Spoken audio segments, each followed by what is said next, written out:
Hey guys, welcome back to the Life with the Boys podcast. I'm here with my co-host Brad and our friend Christian. Hey Christian. What's up? So you ready to start this shit? Yeah, let's do it. Alright.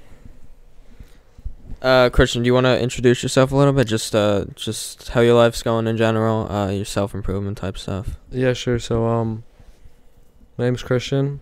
I know these two guys from psych class. I see them in the corner of my eye all the time, just sitting on their phones and not doing any work. So I was like, they seem pretty cool. And I know I watched the podcast before them, so I'm pretty excited to be on here. And I can't wait to see what they have to ask me and just get into some random topics. Well, we're glad you're here. Thank you. So I wanted to start off with the butterfly effect, if you guys know what that is. I'll explain for anyone who doesn't know what it is. I think it can get pretty complicated, but to simplify it, it's essentially how everything in your life affects everything else. So the thoughts that you have, every action you take, everything affects everything. So what I said to you before, Christian, is whether you decided to come on this podcast today or you decided to just stay home, lay in bed, or you went out with your girlfriend, or you just went to go get a coffee somewhere, every single little decision that you make affects the rest of your life. And it's whether we realize it or not, it affects everything. Yeah. And it's such an interesting concept, and I'd say it's kind of like I don't even want to say it's a spiritual concept because it's applied to everyone. And just looking at how that is in existence is just, I don't know what other term to use, but interesting. Yeah, no, really. I don't know. I'm trying to think of like some way we could apply the butterfly effect, but I do want to say, like, I guess going off of that, the butterfly effect could be technically used in this situation. Like, I don't know what it has to hold for me doing this podcast, but before I was really interested in talking on podcasts, and now that I'm on it, I don't know if it might end up being like, something I'm going to be doing for the rest of my life. I don't know if it's something I'm going to be falling in love with or a new hobby of mine. So I guess that could be used in that situation. Right, yeah. I mean, just that is, like, just being on a podcast or doing anything new is just a step you're taking, an action you're taking that could potentially change the rest of your life. Like, I could, for example, I'm a drummer,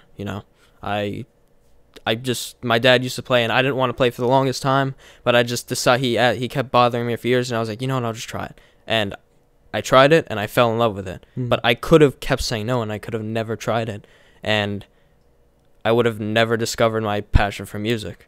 So in a sense, the butterfly effect kind of ties into the concept of everything happening for a reason. Yeah. Like, another example for me is my mom always like wanted me to public speak and like express my feelings and shit. So I used to go up to a lot of people and speak up and show like my how I feel and like all my expressions and everything. And it turned into me just wanting to do it all the time. So getting out my thoughts by doing this podcast is helpful, and it's something that I love to do. Like, so in college, I heard like they have podcast studios. So I was thinking maybe I'll join that, and then I can do it for the school. Speaking off, I that, can speak though, for the school. Speaking off that, though, the interesting about what you just said there is I've never actually gotten my thoughts out. In my opinion, I'm more of a person that's closed-minded, and I really keep a lot of the things I think to myself. So this is kind of like a different step, because I don't normally share like what I might be saying today to everyone. Normally I'll keep that in my head. So it's interesting that you use it as a mechanism to release your thoughts, when in my situation I really release my thoughts by just like, maybe I'll play the guitar, or maybe I'll get into music, or I'll play video games for an hour or whatever. But that's quite interesting. It's just something that makes me feel good, Yeah. Like, it just gives me energy, So, like, I've been doing the podcasts. I've been speaking in front of different types of people. I've been getting my word out. I just started my own TikTok. I'm just trying to, like, do as many things I can to just, like, get my word out there, Yeah. And just reach out to kids and help everyone out. And Yeah, that's pretty much it. So my mom basically just getting me out there and more confident with people around me got me to like where I am now. And hopefully I can do more in the future, you know? Mm-hmm. Yeah, I mean, I've always thought about people. I mean, no one ever asked this question because it's like a deeper it's not even a deep concept, but it's just stuff that people don't usually talk about. But people usually don't ask you the question, are you an introvert or an extrovert? Sometimes people do. Mm-hmm. But I think most of the time, now it's always different, but it's not as black and white as people say it is. Because usually nobody is a complete introvert or a complete extrovert, but sometimes they are. Mm-hmm. Like, I mean, me, for example, I want to say, and maybe it comes in stages. So, like, at a younger point in my life, maybe I was an introvert and I didn't really have many friends. I didn't really talk to anyone and stuff like that. So at that point in my life, I think I was basically just an introvert. But now, I want to say I'm a mix of an introvert and an extrovert because I love going out and hanging out with people and meeting new people. But I also love and need my alone time. Mm-hmm. Like, I can't. If I go out like 2 days in a row, like, I'll actually feel the need, like, all right, the next day, like, I just want to chill and just reflect on my life and just do the things that I'm passionate about by myself. That's just me personally. I think you're more like that too. And, you know, everyone has a different perspective on that, and everyone lives their life differently. I have a question for you. So, like, going off that introvert extrovert thing, would you say, I know you have a girlfriend, would you say that I don't have one right now. Oh, you don't? No. Not anymore? Not anymore? Okay. But, like, when you were with someone, Mm-hmm. would you say that you needed an introvert or you need an extrovert in your life? That's a good question. I want to say a mix of both, Mm-hmm. because when I'm with a girl, I really enjoy going out with her, and, you know, whether it's hanging out with our friends or other people or us just going on a date or something, going out is really fun. But I also really enjoy, like, us just staying in for the night, just having, like, a deep conversation or something. So I want to say overall, not just an introvert and not just an extrovert. I think for me, at least, a girl needs to be a little bit of both. What about for you? I feel like there's no in between. I want to, like, I have these clashing thoughts where I want to believe that I could get a girl that's perfect for me all the time, whether I want her to be really active or kind of like quiet in certain situations. I feel like I can never like get that. So with some people in the past, I've had moments where like they're more introverted, but for right now, I'm with an extroverted person who I love very much. But like it has its pros and cons. It's really like a mismatch, because like even if I'll be in a situation where I'm like, don't fucking say anything, she'll be talking, and then it comes into like this weird situation, like what am I supposed to do? She Right. wants me to speak up, I'm not the one to speak up, so it just becomes this weird situation, really. Yeah, for me, it's like completely different. Like you guys are kind of like on the same boat with like the introvert type stuff. I'm very much a people person, and I love being with other people. Even though like I do like doing my self-improvement and stuff like that, Mm-hmm. it's kind of like along with people. I mean, it's me doing it myself, but I'm usually associating with other people while I'm doing it. Mm-hmm. Like for instance, like when I my alone time is usually when I go to the gym, right? So whenever I go to the gym, I'm in between my sets. I see people I know. I go to talk to them. I see how they're doing, whatever, you know. Mm-hmm. And I mean, I do like being alone, but like, say I'm not hanging out with my friends, then I'm with my family. Then I'm spending time with my family. If I'm with my, like, and then I love spending time with my friends. I love spending people with positive energy, positive vibes. It just makes me feel like I'm somewhere like where I belong, you know? But do you ever like feel the need to just not say anything in like certain days? What do you mean? Like stay in and just Stay quiet. Like, are you always like, I feel like that's the definition of an extrovert, right? what do you mean stay quiet? To like, I think the definition of an extrovert is someone who's naturally always very like talkative, like you said. Yeah.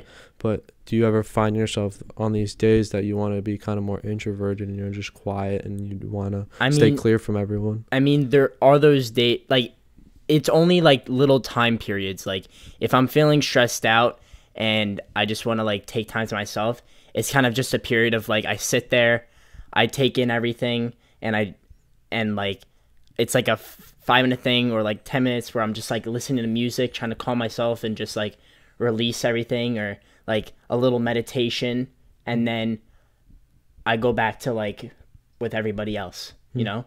Or it's like I'm in the car and I have like most of my time when I'm alone is either when I have those times where I'm like stressed out and I want to like just relieve like all my anxiety and shit, or I'm in the car and I'm just like vibing the music and I'm just thinking about my thoughts.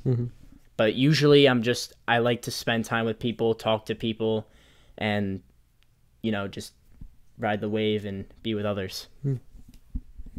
I just like you saying that, it just makes me realize how interesting, like, you know how in conversations, I don't know if I brought this up on the podcast before, people were usually so interested in like just making our point of view, and when we're talking to someone, like I'm having a conversation with you, and you're talking to me, and I'm like thinking to myself, okay, he's saying this, what am I gonna say next, instead of fully listening to you and then formulating my response. So I'm just connecting that to, it's so interesting how we all view the world differently. And like you and me, we need our alone time. We feel like we need it. Yeah. But like someone like Jack, like you have your alone time sometimes, but not nearly as much of us as us, and you don't feel like you need it. Yeah. So it's just such an interesting concept. Yeah. I just love like the feeling of just being around other people. It just like raises my energy. Like like when everybody's having a good time, everybody's having a laugh, and we're all just chilling, or even like when I'm with Brad and we're having our deep talks, that just makes me feel like really good. Like I just like take in all the energy and I just like feel like insane.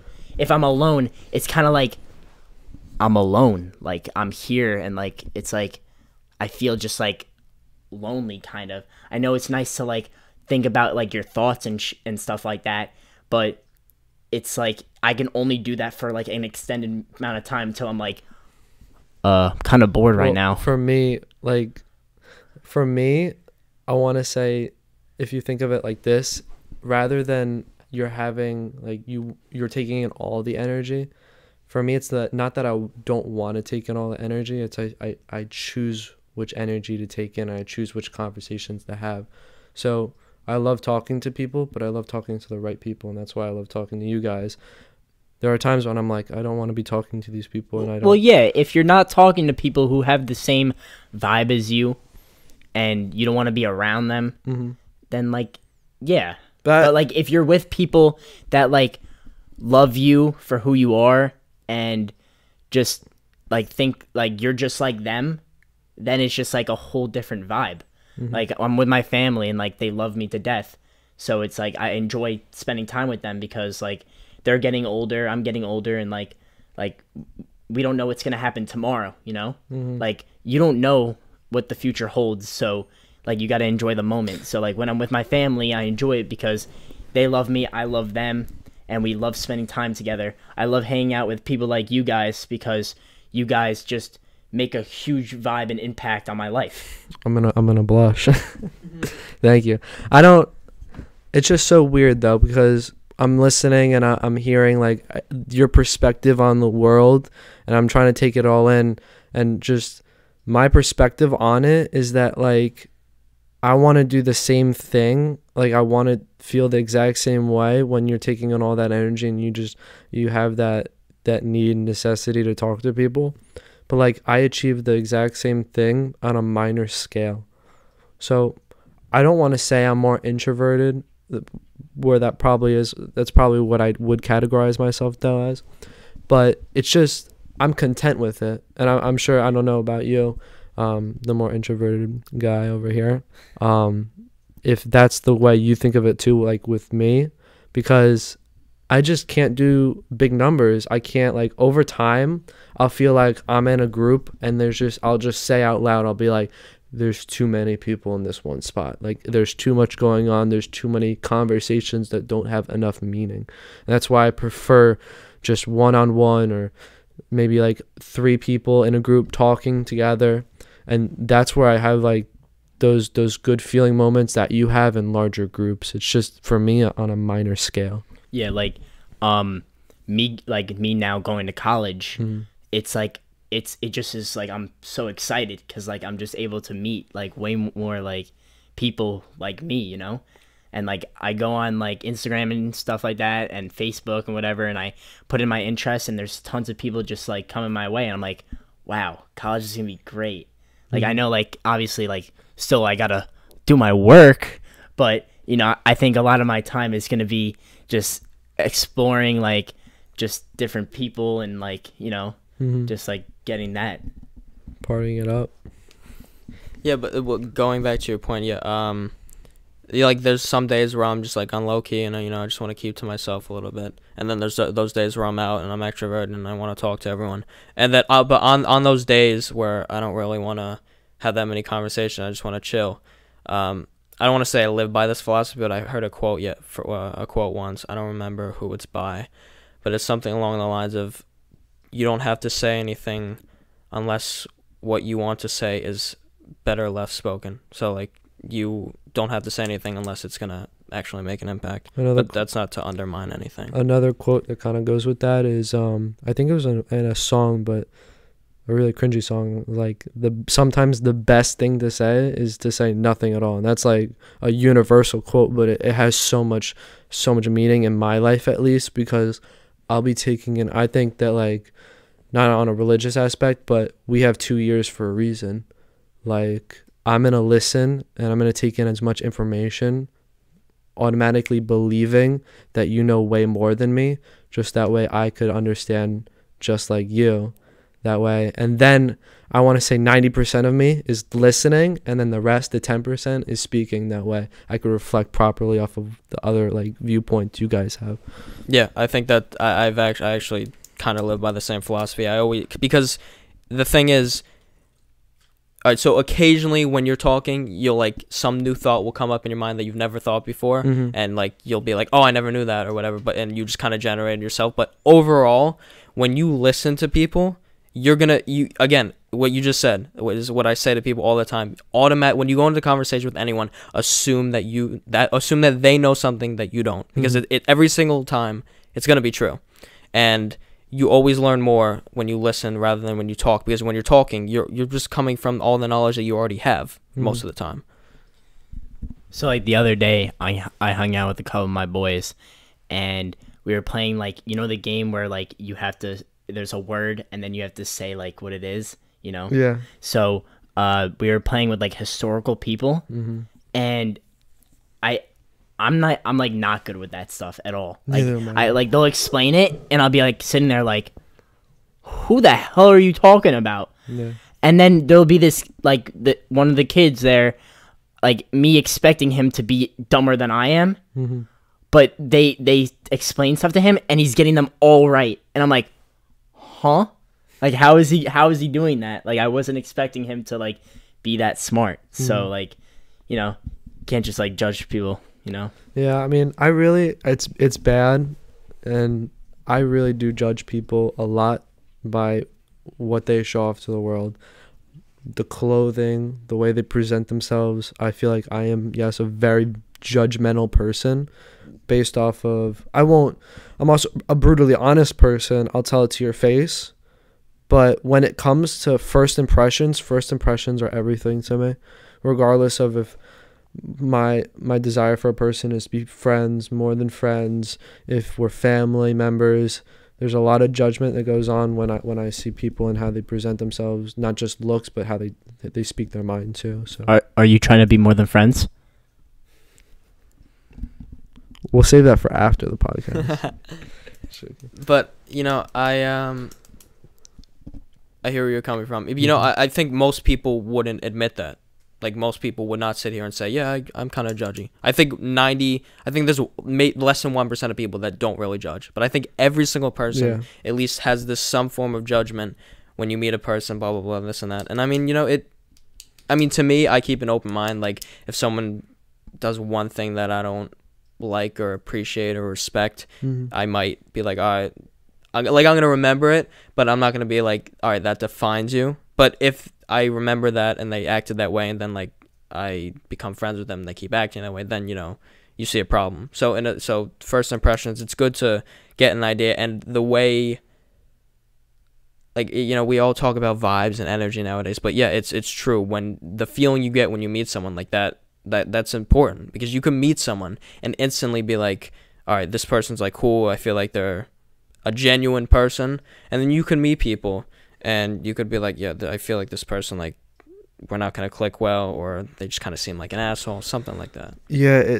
that goes into like the whole weird concept of it's so hard not to judge, because I know deep down what's right and what's wrong. Like we all have our like base set morals, I feel like being human beings. But when we initially see someone, in my opinion, I find it so hard to like not remove that first impression. I think a lot of like interactions I have with people and thoughts that I have with myself are chemical, and whenever I need the answers of something, I go straight to telling myself it's just a chemical reaction. That way I have control over what I'm thinking. I don't let emotions really like over combat what I'm trying to like tell myself, if that makes sense. So like that, and I find that people are also very like naturally selfish, like, and I believe that people are naturally selfish because we have no other choice. Like I really think that deep down, obviously we don't want to come off like selfish, or we don't want to come off as judgy, but without trying, we will, and it's impossible to stop it. I think that it's also the way you're raised. If you're raised like generous and your parents give to charity, and you're just like, you're raised like that certain way, you're gonna act differently than like others. You know what I'm saying? Like if your family's very giving and helps out a lot of people, and like that's what you like you're raised with, that's how you're gonna act. And that's like with anything. If you're raised to believe something, you're gonna believe it, you know. But maybe after a while of you thinking about it, you create your own like ideas. But in general, how you're raised is just how you like kind of like show yourself, you know. That kind of goes with the butterfly effect.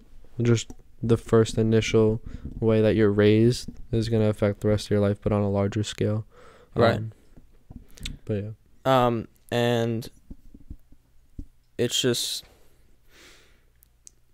let's like say the example of, see, it's not always applicable though, but most of the time it is. So most of the time, a lot of the way we feel about things and think about things stems from the way we were raised. But there's also times that someone will be there'll be a couple that's a really great at parenting, and the kid will still be raised and he'll be completely fucked up. Yeah.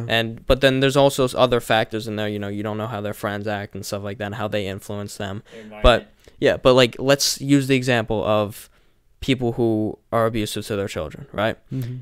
There can be a couple who has kids, or one kid, let's say one kid, and they abuse them physically, emotionally, whatever. And then that person grows up, they start a family, and then the cycle repeats, right? But then there's also kids who were abused or whatever, and then they realize as they grow up, maybe it was someone who said something to them, or maybe they discovered it on their own. Okay, what my mom and dad did to me was fucked up, and I don't want that to happen to anyone else. Can I be completely honest right now? Yeah. So a random unconscious thought just came into my mind with you saying the word abuse. And you ever watch that podcast, Instagram, like the famous viral video of the guy saying that he got brutally molested? The Asian guy? And then they started laughing? I literally cannot stop thinking about that. I have the desire and urge to just bring that up for no reason. He was like saying that like if you guys don't stop laughing and you can't keep a serious face, I'm gonna leave right now. Yeah. And then when he said it again, they were trying so hard not to laugh. It was so stupid. All right. I gotta think about the podcast. I'm sorry for that. So I had to bring that up. Yeah. I don't know why. I was just like overwhelming my. No, yeah, I remember. It was craziness. But then like for you know the rapper Logic. Yeah. So he grew up in an abusive family or whatever, and then he has a family of his own now, and he complete opposite. Yes, he is so grateful and passionate about his family and his life with his family, and he loves his wife and his kid so much, and he treats them in an amazing way. So him growing up in a really shitty environment and the shit that happened to him, he said to himself, I don't want anyone to feel like that ever again. I want to have a family and have someone who actually loves me, because he never had that growing up, and now he has that. And it's just always interesting to see the concept of how some people can just repeat the cycle and stay in that shitty unconscious place their entire life and never realize that abusing someone is wrong.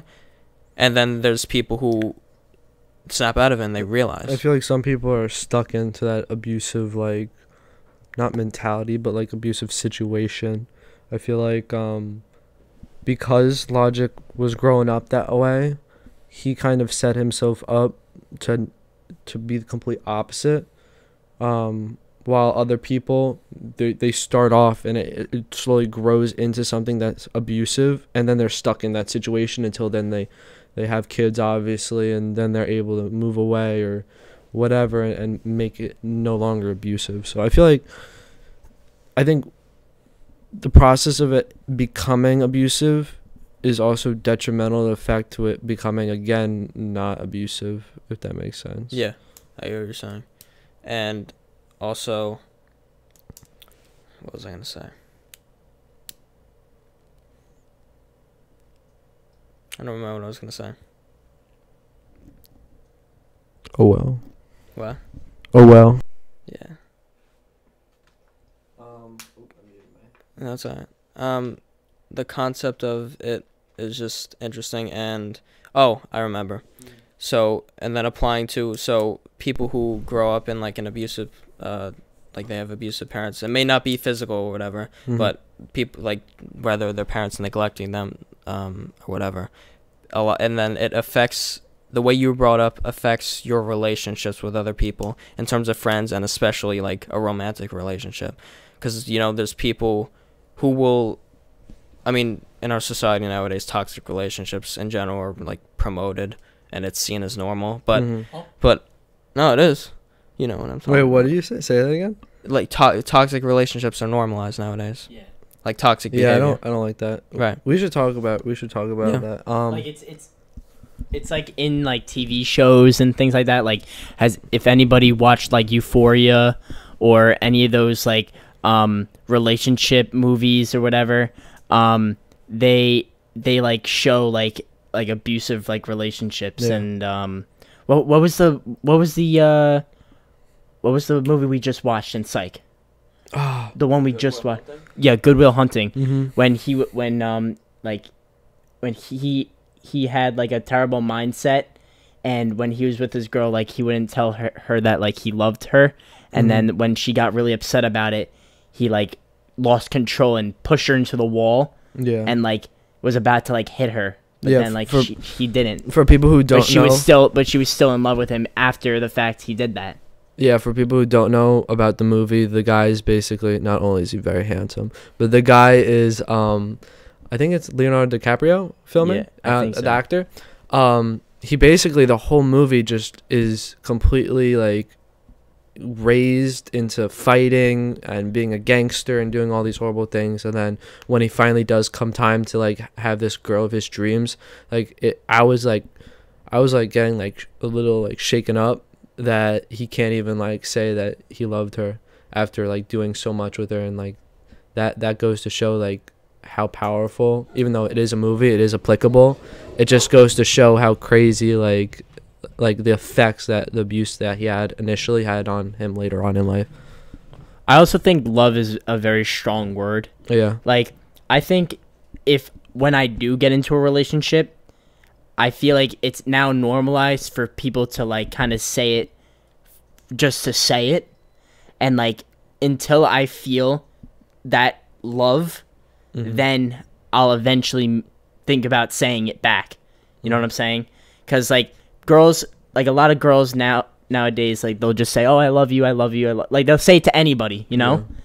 But I think that if I feel like I'm in a really deep emotional like connection, then I'll say it. But if it's just like a relationship I've been in for like 2 months or so, and it's just like not like I'm not there yet, you know, I'm not gonna say it. I think the meaning of life is to feel an overwhelming, not overwhelming, but the love that you always, I think there's a cap on how much you could love someone.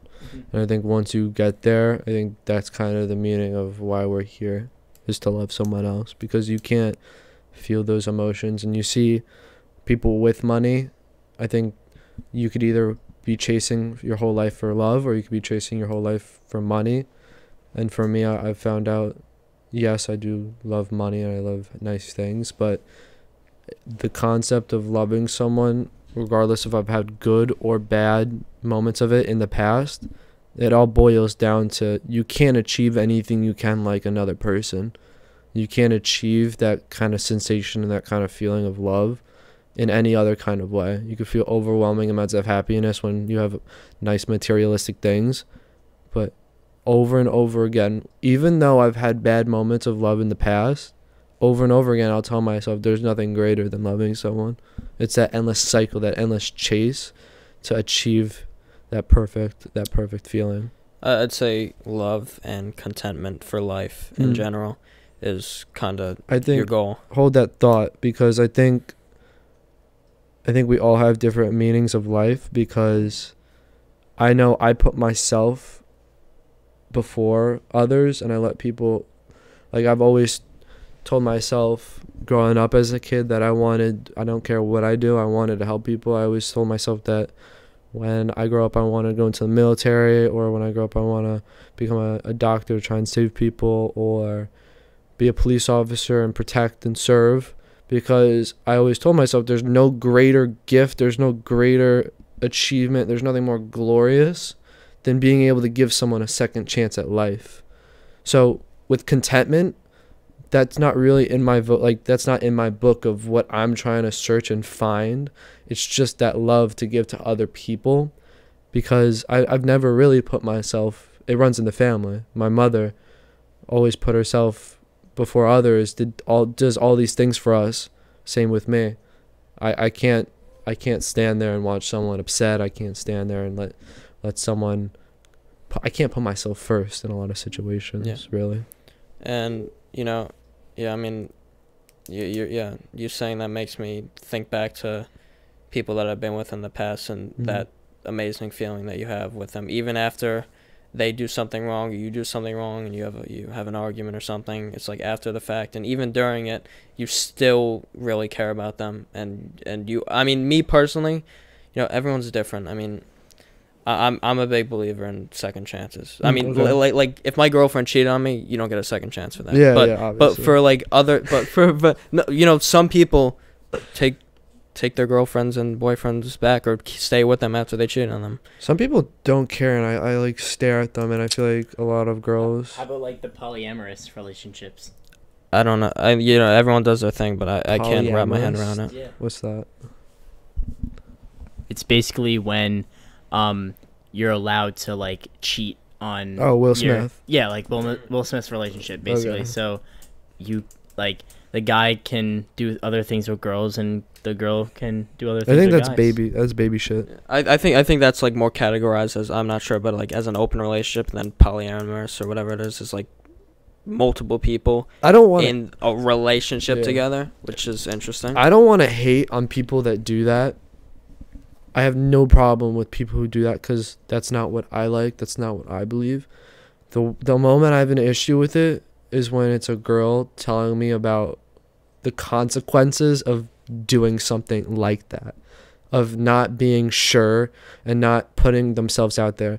When you're trying to love someone, and when you're trying to achieve that kind of emotional, physical relationship, you need to put yourself out there, and you're going to get hurt, and you need to understand that. I don't dwell on the things I get hurt about. I don't dwell on situations where, he said, she said, and then we cry and we break up.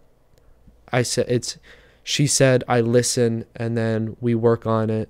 And I don't stay on pointless topics, if that makes sense. And I hear other people over and over again, he left me, or I thought I wanted to be more than friends. You should ask him, you should have that communication, you should know what you're getting yourself into. And especially for people who play the game, if you play the game, you're going to get the game. So Right, and it sounds like you don't hold grudges. do I hold grudges? But that what you're saying, it sounds like you overall you don't. In the moment, I do, but after like 30, 20 minutes, I'll be like, Right. yeah, I don't. Yeah, that's what I mean. Like overall, you won't hold on to it for something. Yeah. So like I say, like, I've gotten my heart broken multiple times, but I don't regret any of it. I'm grateful because every single time I learned something. Right. And Same. and then you use it for your next relationship and the next person you're talking to. Exactly.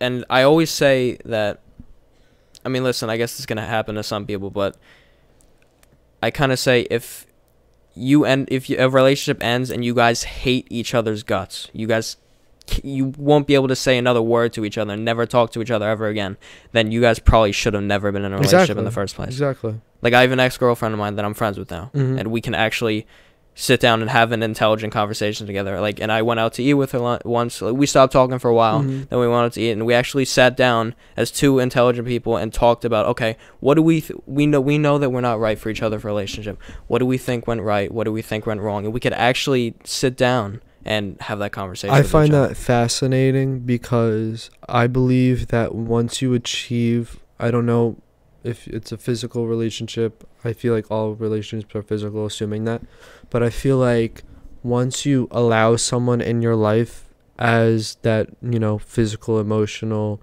like, dependency, once you are attached as boyfriend, girlfriend, and you get at that level with someone, there's an acronym, not an acronym, but I feel like you can never go back. It's like, I read somewhere, it's like, how can you have a seed? How can you have a pot with a seed in it, right? And then you water that plant and it becomes a tree. Can that tree ever become just a seed again? I feel like once you get to that point with a girl, forever and always, they'll always be at that level. I can't have a friend relationship after being with a girl that I've done so much with. You know what I mean? How about, like, the people who, like, take breaks and stuff like that? Like, what do you feel about that? Like, people who, like, they're in a relationship for, like, say a certain amount of time, they take a break, they get back together. Like, you ever hear those things where, like, they're like together in high school or whatever, and then during college they take a break and then they reconnect. I believe they kind of like they get married and whatever. I have strong opinions on things like this. So for the whole break thing, I believe that, like, if you need a break for not getting back to with other people, if your intentions are to take time off and work on school and get a job and be able to financially support one another later on in life, or you need to achieve something now without them in order to be with them later while staying committed and loyal, that's okay. That's fine. It's hard and it's very emotional. It's a very scary thing. But if the thing is, oh, I want to break just because I'm bored of you, and your intentions are to, talk to other guys and be more flirtatious, and, like, you just want in with the out with the old, in with the new, Yeah, like, let me give you an example. I've met people who basically they were together for a little while and one of them was very toxic, so they broke up with each other, and the other person got with a bunch of people, and then the other person was talking to new people, and then, like, 2 weeks later they basically, like, got back together, but they've done it, like, multiple times already, and I think it's, like, very pointless, and I don't understand what's, like, the deal. I don't know if, like, they can't like get rid of their feelings for each other, or I don't understand that. The whole idea upon you need to kiss someone else to realize like what you had before, or you need to get with the someone else to realize what you had, is, in my opinion, complete garbage. I think that's a complete and utter mistake. It's childish and it's immature. I think hookup culture is kind of ridiculous. If that's what you like, that's what you like. I have no argument upon it, but again, it always circles back to, why did this happen? It's like the people will complain about the effects and the consequences of hookup culture Just like there's effects and consequences of relationships, but they'll do the same thing with hookup culture, and they'll not see it. When there's effects and consequences of relationships, I'm able to see it. I don't complain about it. I take it as it is, and I move off of it, and it feels more mature. Yeah, but sometimes your boy just gotta bust a nut. Exactly. No, yeah. Yeah, it's true. You know, I think, I mean, I used to believe that break. I mean, I feel like there's a different. I don't know if there would be a term for it, but I feel like there's a difference between going on like a break and like like working on yourself, or like going to college and separating and then getting back together. I mean, in my opinion, it's just like a little bit different. But when I think about a break, I think about like you guys being in a relationship, going through some tough times, and you're like, do I really want to stay with this person? You guys both feel like that way. And I think I used to not think it was okay to take a break, but I think if both of you want to take like a break for a week or something and not talk to each other and purely focus on yourself, you guys both actually have the intention of, I want to work this out, I'm just not sure how we can do it, I just need to think about it in time, I think that can work. But when the problem arises nowadays, when I think most people, when they say break, they mean, I want to go on a week break and not talk to you and go fuck other people. I think that's the problem. That is not going to... That's no solution to your relationship issue. And at that point, if you want to go on a break so you can hook up with other people and then go back to them, that's just toxic behavior. Going back into like on a more not personal level, but how I look at it is, I made a lot of mistakes before when it came to like loving people or thinking that I was loving them, or the whole hookup culture. I've been there, I've done that, not to the extent other people have, but I don't see how one could like actually enjoy it. Like once you, I don't know, I can't see like a valid argument on why you would want to just make out with some random chick that you think is hot. I mean, that's like you're listening to your dick at that point, you know, you're not listening to anything else. So it's just weird to me. People are just horny, you know. I know, I'm just horny too, but like, I don't know. I just doesn't. Not everybody wants it deep. They just want to. Is that you? They just want it to go. They want to. That's you. They want to just. So what? So what's it like then? That's my question. What's it like?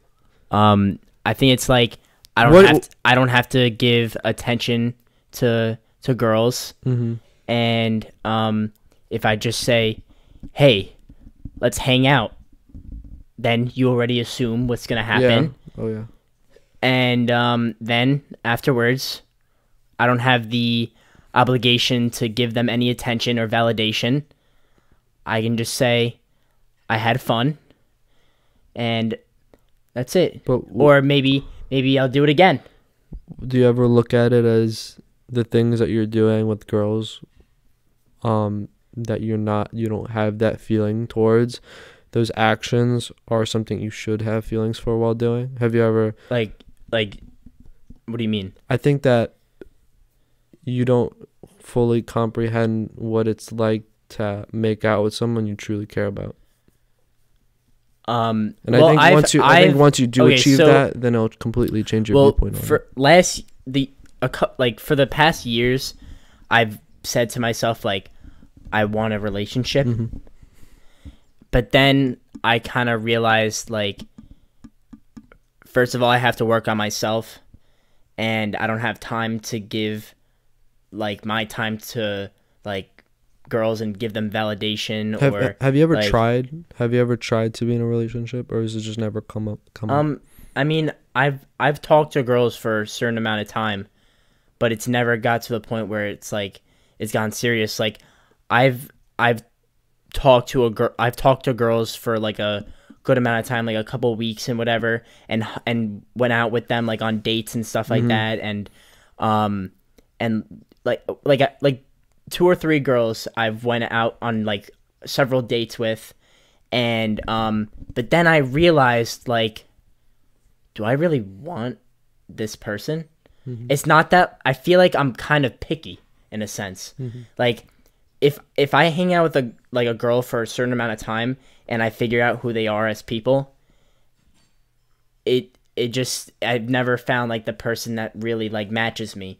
either like they're too much for me or they're too little. Like I like a girl who's like confident and like just like knows like who she is and whatever. Yeah. But then sometimes it comes to a point where they're a little too cocky for me. What about you?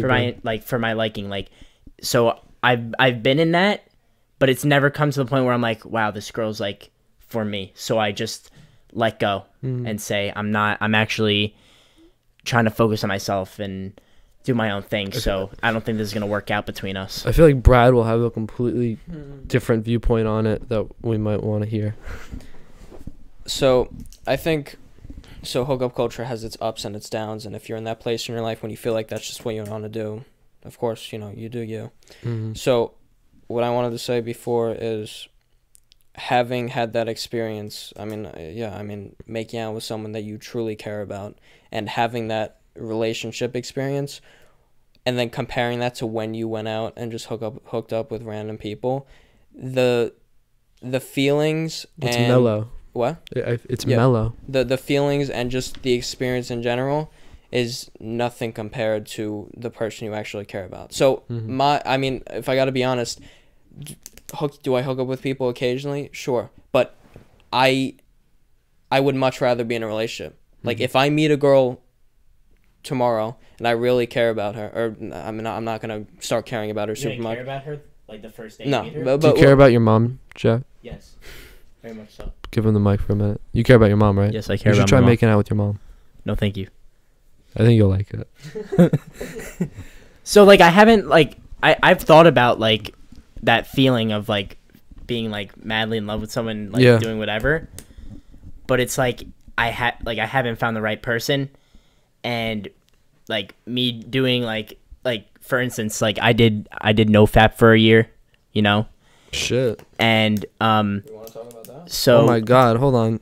You can't just roll past the note. You haven't jerked off. no for a okay whole so year. last year, like February, in the beginning of February, Why not in November? I started in February, and then this last February, I went strong 365 days, What the? and fuck? then whatever, Wow. But during that period of time, I wasn't finding the people that like I liked and whatever, and I just was like chilling on my own path and whatever. For a long time, I was doing just no releasing at all.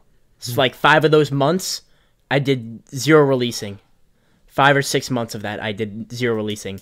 Then it was come to the point where I was meeting people that like, oh, maybe like I could become something with them, right? But then it just was like hookups, and then I realized that I didn't need it in my life, and I would do things with them, right? But then I'd be like, okay, like maybe this is, I don't know, this is not worth it for me, right? So I just kept on going through my journey and whatever, and I was getting to the point where I was like, damn, I need to bust a nut. So then I did it, and then that was my year, my accomplishment. I got the crown, I got the Xbox achievement. No busting. No Wait, so you did no or you jerk, did not? No jerking the turkey. So you did or you did not nut? Okay, so for the whole year, the whole year I did NoFap. I didn't like do it myself. But like for like the last like in the 4 last months, I did stuff with girls, but I didn't do it myself. Like I was all like no like porn or anything like that. So I actually did it for over a year. What, dude? How do you guys do that? And for when I did it, the entire time, I didn't fuck with any girls. Nothing. Did you like start like elevating? Did you like start? I hovering? started like on like day 30. I Floating. started floating. Yeah. On some like Kung Fu Panda Exactly. shit. Yeah. No, I find it funny how online nowadays they say like they just say pull that shit out of their ass, and it's really funny. But I mean, if I got to be completely honest, I mean it's something, when you talk about something like NoFap, it's either they have an open mind to it and like you question it, and you're like, oh, this is weird, but you're willing to listen. And then there's people who will just laugh at I it. have an example. Oh. Yeah, please give the example. My example is your brother. Ryan. Oh. When Okay. I was doing NoFap, he would tell me every day how retarded I am for doing it and how I shouldn't do it. And obviously I didn't listen and I did my own thing. And so there could be some placebo effects to it, but like it kind of comes like to truth for like the person who's doing it. Like for instance, like while you're on it, you feel more energized. So you like when you're if you do FAP afterwards, you feel like shit, and like not doing it, you don't feel like shit after. yeah.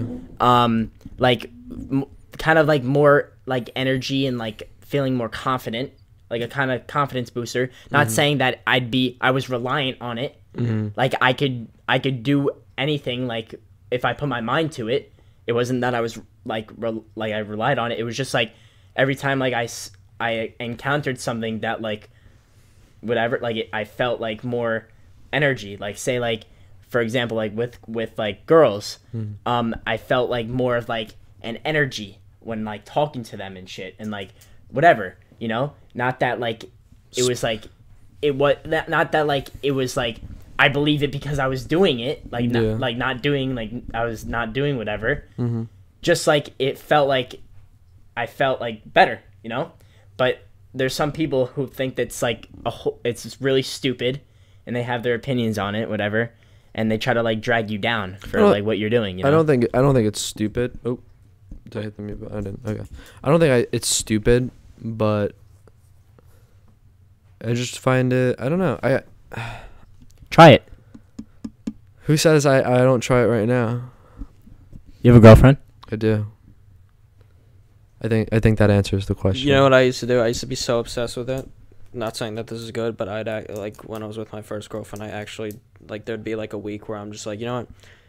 I feel like I just don't want to like release. I don't want to do anything this week. I'd actually go to that extent. But I mean, what I say is just to try it, just as a man, just to see how you feel. But I mean, when I started it, I think the true reason that it really helped me on my journey to becoming who I am is because I used to, like when I was depressed and stuff, like I do it all the time and stuff like that. And then you going from doing something a lot and being addicted to it to doing it not at all can be difficult. But on the other side of that, it's like a whole nother world. So when I stopped doing it altogether, the feelings I had just about daily life in general just shifted. I think what we're going into, like that's dragging me into, is the idea of drugs. If you want to get into that, because, masturbation or getting that release off really is a drug, but I could more or less relate to the whole like weed side of because I used to do that very frequently, I want to say. Just like releasing, I saw like over time the effects it had on me, and I never owned my own stuff or anything like that, but being around people, at least in Colts Neck, there's a lot of that circulating in any school. And shout out to Colts Neck. Yeah. Are they gonna come find us now that I don't know, we'll see. All right, but anyway, yeah, just getting off of something that had a negative impact that you didn't even, it's supposed to be a positive impact, but just like releasing, there's negative things underlying that once you disattach the whole concept, the whole action, you feel better. So I think maybe I will need to try just completely shutting off. Yeah, I mean all systems. The way, I mean, overcoming addictions, depending on what it is very difficult sometimes. Yeah. Because it's like when you're addicted to something, you're always. I actually was watching a video about it yesterday. I think there's this guy on YouTube. Shout out to him, Rasfano, who like talks about self-improvement for men and stuff like that. And he was saying how when you're addicted to something like pornography or masturbation or any addiction in general, drugs, whatever it is, you're chasing this high that you'll never get. So let's I've never done any drugs, but let's say I take a drug. I'm this is my state of being right here, and then I take the drug and I feel like this. Yeah. And then every time, and then I'm like, oh, this is great, I feel great, right? And then I start taking the drug more. but every time I take the drug, I want to feel like I'm up here, Yeah. but it only feels like I'm up here now, and then I keep taking it and it's up here. So it's, and then when you're addicted, it's like you feel like you need something more, but you don't actually consciously want it. Yeah. You know what I mean? See, like, I know a couple people who, like, live day to day just, like, on weed, just, like, living on it.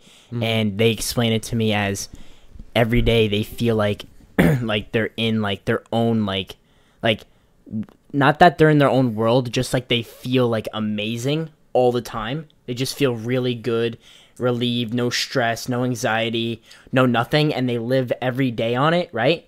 I wonder, what if one day they just stop doing it? Like, how would they live their lives? I think it'd be horrible to live my life with zero stress. I think it'd be horrible to live my life thinking that everything is always amazing, because I think that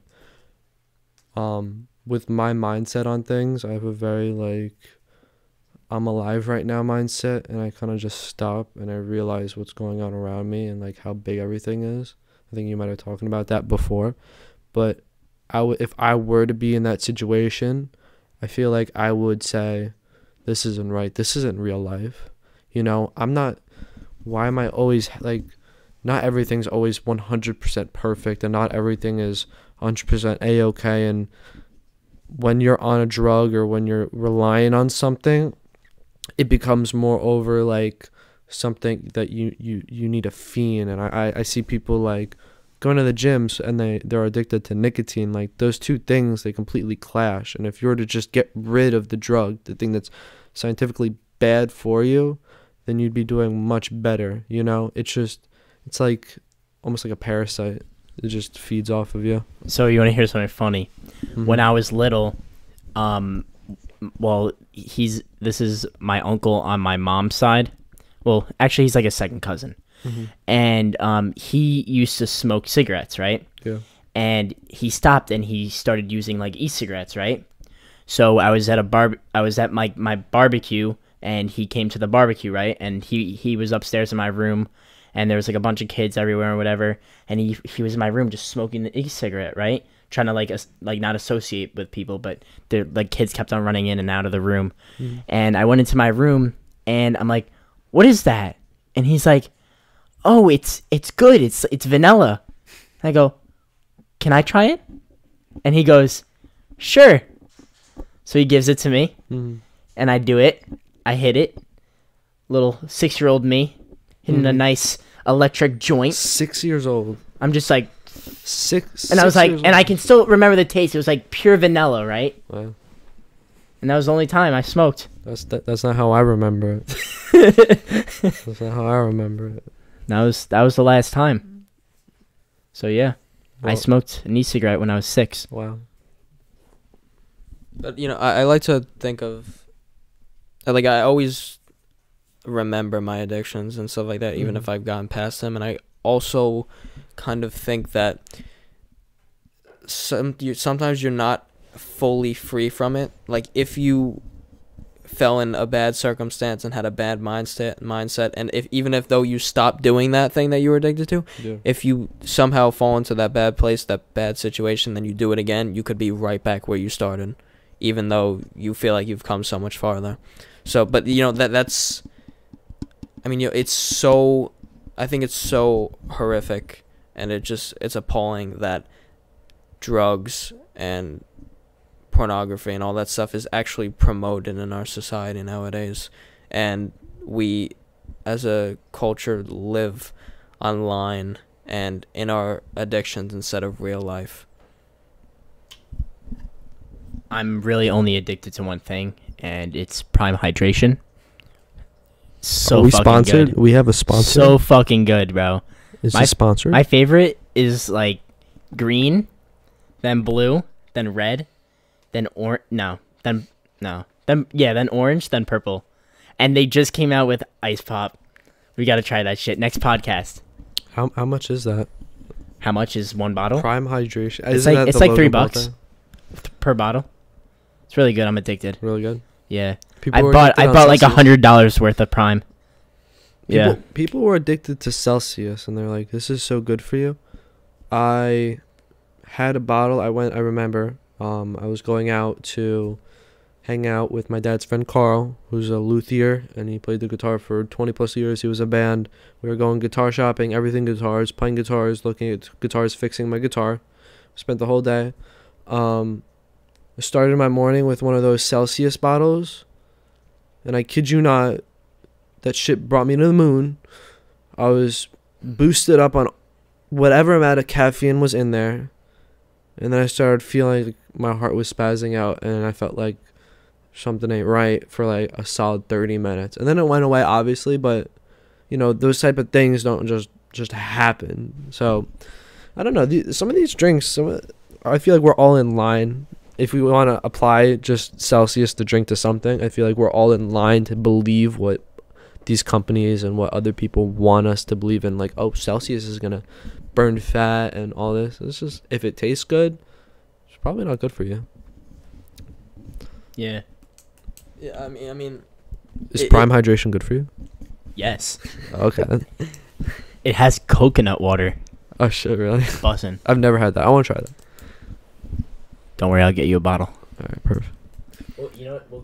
We'll go on a date, just me and you, and I'll get the wine glasses and just pour a little Prime in there. You know. This is the second time I think you flirted with me on podcast. So I think, again, we'll see after the podcast.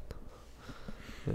But going back to the addiction type stuff, I think as a society in general, there's so many things that are unhealthy and promoted, yet we still do it. Like yeah, everything. I literally 2 days ago, Yeah. I saw a video on TikTok.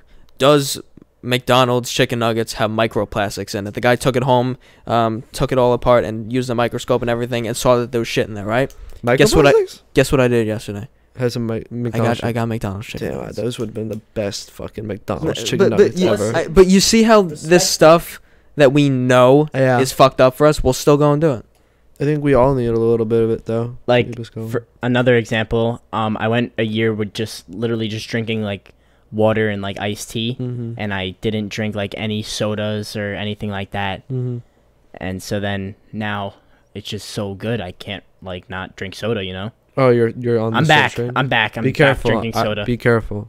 I know some people who, you know, for me, soda's good. You know, maybe. I drink it just the weekends. I'll have but- phases. I'll have phases of soda, like every other alternating couple months Like- or so, 3 months or so, and like then you I'll ha- drink a lot. You have to have soda with like some meals, you know? Like you have to have soda with Chinese food and soda with like pizza.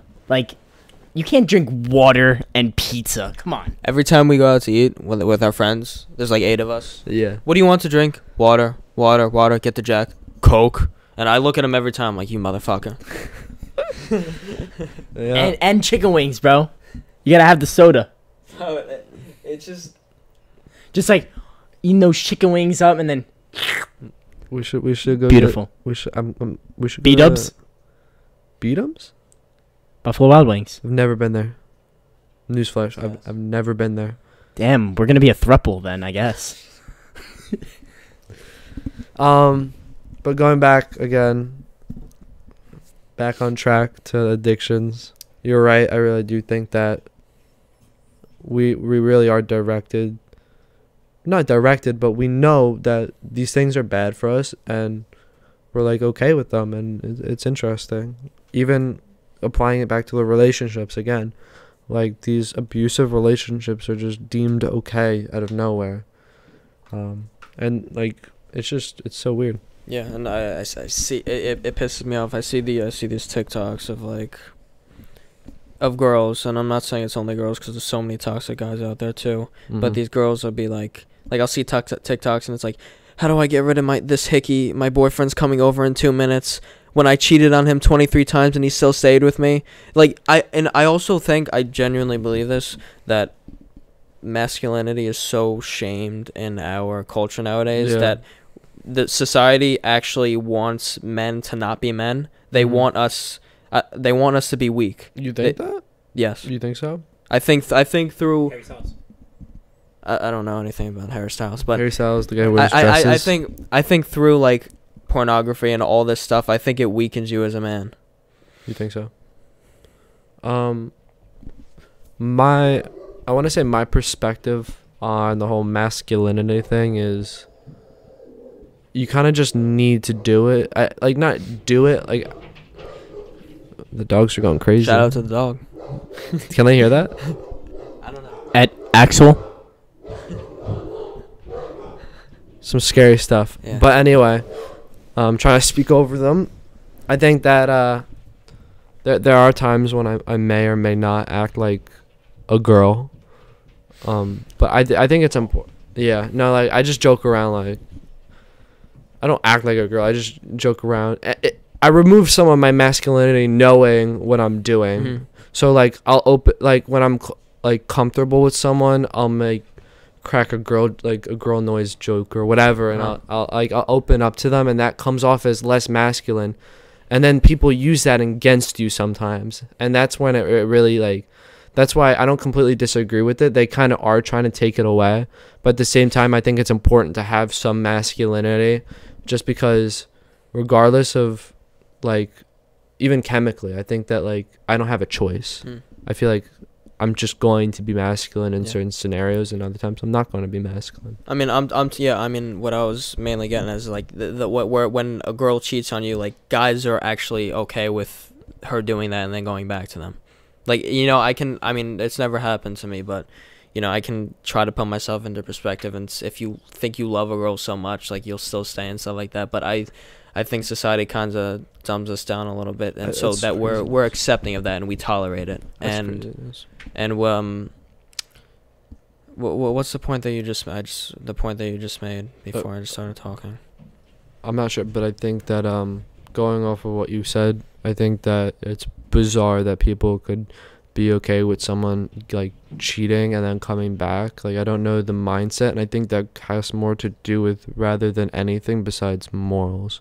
I think if your morals are strong and you have respect and you believe in right and wrong, then you know that cheating on someone is wrong, it's selfish, it's all these horrible different things, and then for you to knowing and willingly go back to them, I don't know what you're still looking for besides really good pussy, to be honest. So, or dick, either or, your priorities are skewed at that point. Your priority, you have inserted yourself in a really really fucking bad situation, and whatever comes out of it is now your fault.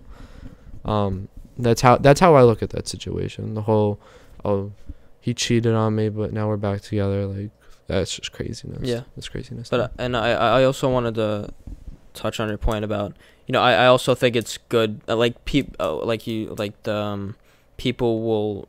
So I think there's people trying to make masculinity not okay, and then there's also people saying that you have to be so masculine to a point where it's like sexist against people. So like there'll be guys with this belief that they'll say that a guy can cheat on a girl, and it's not the same if a girl cheats on a guy, because they say a guy can have sex without feelings and just bust a nut and leave, whereas a girl can't do it without attachments. And I don't know if there's some truth to that, because I'm not a girl. I can't understand what it feels like. I actually have an example for that. And that's what's that called? The double standard? Double standard, yeah. Thank you.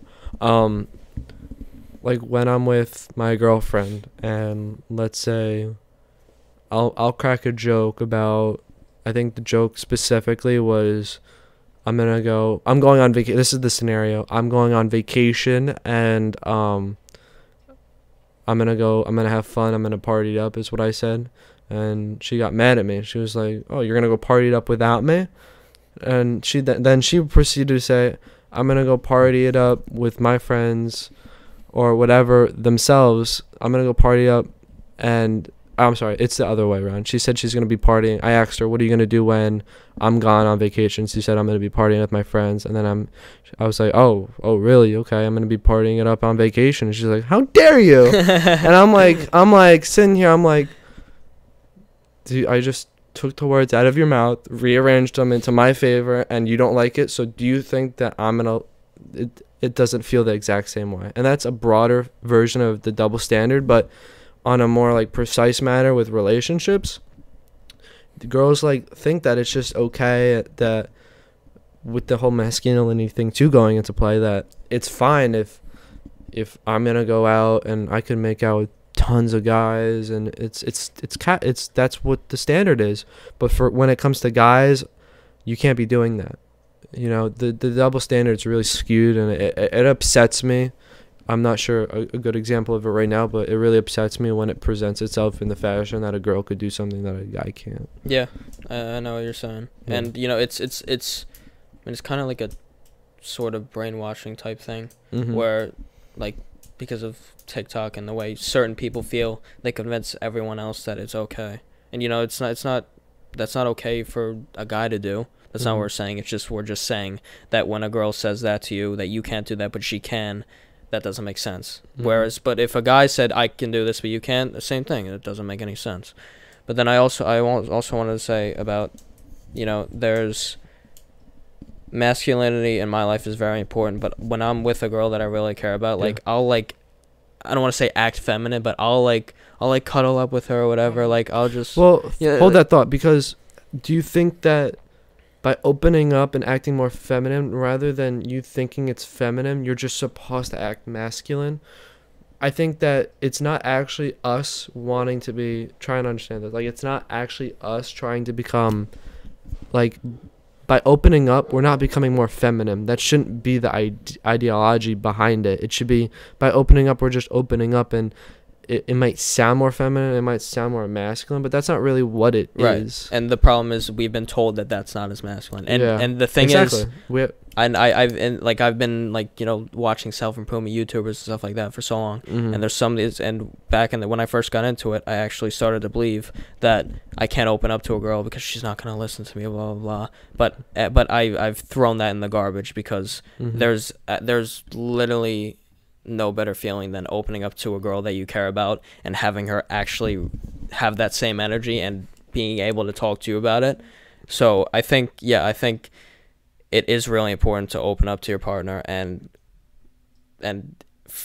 you shouldn't be ashamed for that. But I used to believe that it wasn't okay. I think some advice for the audience going off of that is, if you're looking to get into a relationship, and by opening up to them, you're going to be more susceptible to be calling feminine, and you're not going to be as masculine. By wiping that ideology out of your head, you're going to be much better off with finding the right girl. Because if you need to pretend to be masculine, and you need to pretend to not be more feminine or not be more masculine, you're going to end up hurting yourself. So I completely agree. Talked to one girl one time, and I just had a good time with her and stuff, but I never opened up about my true feelings. I did it like once at like the beginning when I first started talking to her, and then whenever I had a problem, I just figured out myself. Never would have talked to her about it, and I kind of felt stuck, and I was like, I feel like I have no one to talk to, but that was my fault. And then I talked to another girl, and I threw that was a little bit later, and then I threw that ideology out of my brain, and it was so much better because I felt so great being able to open up to her and having no strings attached, not feeling like I'm being judged and shit like that. Exactly. The only thing where that could backfire is, unfortunately, if you open up and no strings attached, but it ends up going to shit and you break up. If you feel self-conscious about the way that you acted and how much you've expressed yourself, it might hurt more. But I think I know enough about you to be able to have a strong enough head on your shoulders, and that comes with being ready for a relationship, that if that does happen, you're able to act accordingly, and you're not upset how much you showed her. Right. You're proud of that, and you're able to take what you have and you apply it to the next relationship. Exactly. So I was scrolling a little bit too long on TikTok, and I saw this one video that's really funny. So basically, the girl's recording the guy on her chest saying, "Mommy, mommy, mommy," and then shows the guy that she's recording, and then the guy gets up and goes, "Yo, what are you doing? What was that? What are you recording?" And he was like, they get like pissed off because like they're acting very like babyish and stuff like that, and like whatever. And then they get up and they're like, "Oh, what are you talking about? I never did that." You know the guy who's like the squeaky voice, like, oh yeah. Oh my god. Oh my lordy lord. Yeah. That's funny. That guy's fucking hilarious. I love him. Yeah. But I mean, I think like it is. I think it's bad that we have that societal pressure to be masculine all the time, Yeah. and that a lot of us like can't. Again, I don't want to call it femme, but we can't open up and stuff like that, and we feel like we need to be stuck in that masculinity cycle. But Computer's overheating. that's not good. Uh-oh. I can hear it. You hear it? No, it's just the fans going.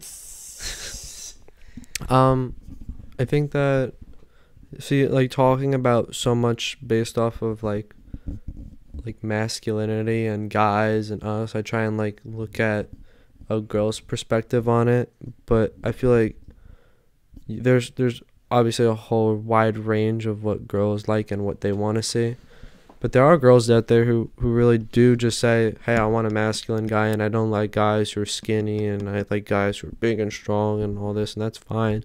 But it shows that their preference is their preference, and unfortunately it probably will never be eradicated, those thoughts on masculinity and roles, and the man's got to make the money, and the man's got to do all this. What? That girl's got to be in the kitchen.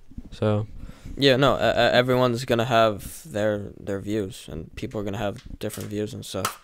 But I mean, I think, I've probably said it before, but hookup culture has a huge impact on relationships, because I think I've said on the past in the podcast that for people, I'm not saying this is you, Jack, but for people who have never been in a relationship and only hook up with people, I think some of those people like emotionally don't know or have the capacity to actually care about someone.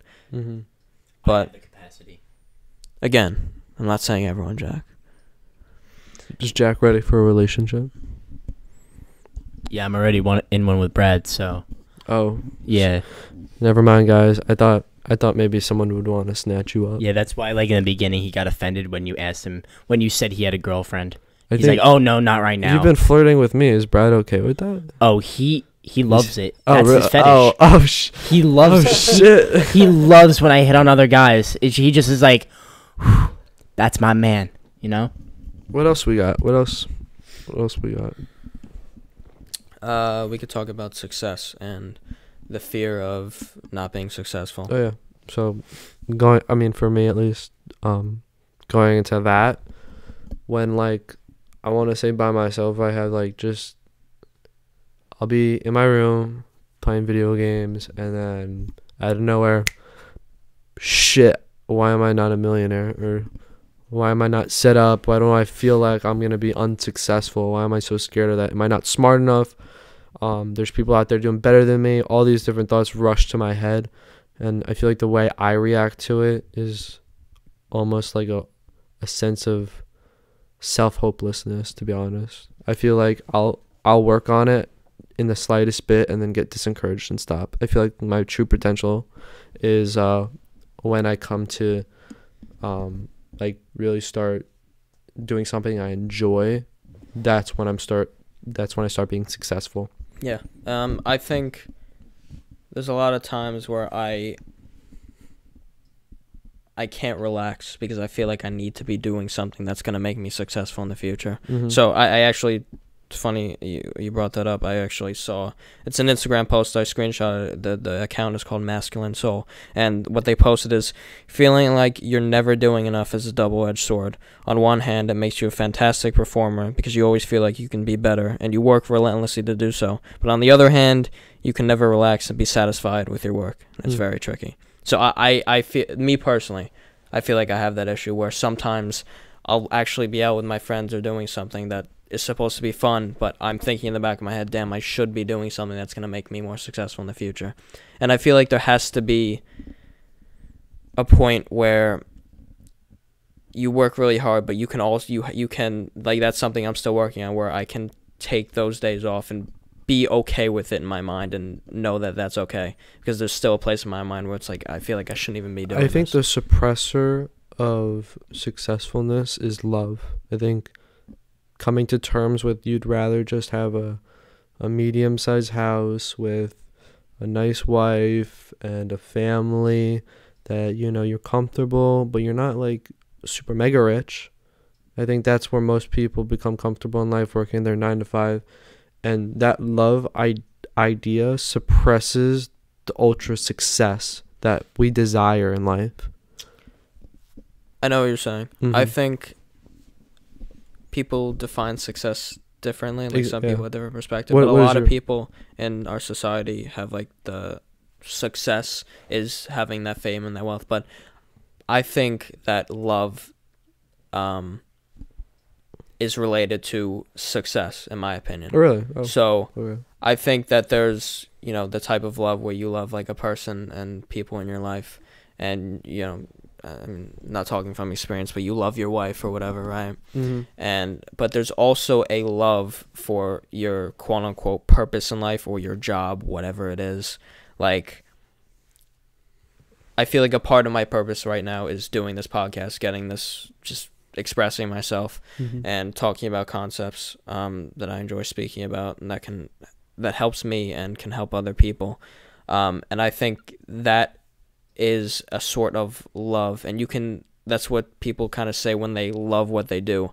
Although nowadays when people say, oh, I love my job, and most people, I don't think they actually believe that. I was actually told that by my dad. It's kind of like just pointed out to me, and it carries with me, is no matter what he said, no matter what you end up doing, it's going to feel like a job, no matter what you end up doing, even if you pick something that you love. And I question it all the time, and I want to see and find out for myself, but it's always in the back of my mind that no matter what I end up doing, it's going to become a job, and it's going to become work in order to provide for something that's greater in your life. So that work is going to be completely separated from that enjoyment and everything else. So with that being said, I think, does that mean he failed in life when it comes to what he does for a living? He's happy, he's content. But does that mean he failed in doing something that he might not be truly 100% passionate about, but he kind of just accepted it for the comfortable money and family that we have now? Yeah, like, you're not getting paid for this. You know that, right? Yeah, no, I'm not getting paid for this.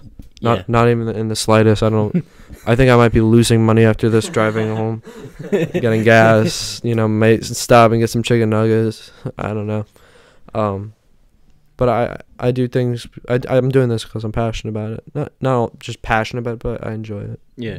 It's nice. Like, for me, for instance, like, when I get into that feeling of like will I be successful, I kind of just get like a spark of motivation that I have to do something. So I either like make it like I just get a ball of energy, and I'm like, what the fuck can I do right now that's just gonna like bring up my mood? Do you actually utilize that? Because I'll be in my room at 2, 3 in the morning. This used to happen before, more or less, a couple of years ago, but not as so much as anymore. But you'll be in your room at 2 in the morning and just have, damn, I gotta push out like 300 push-ups right now. I use it as a motivation. Yeah.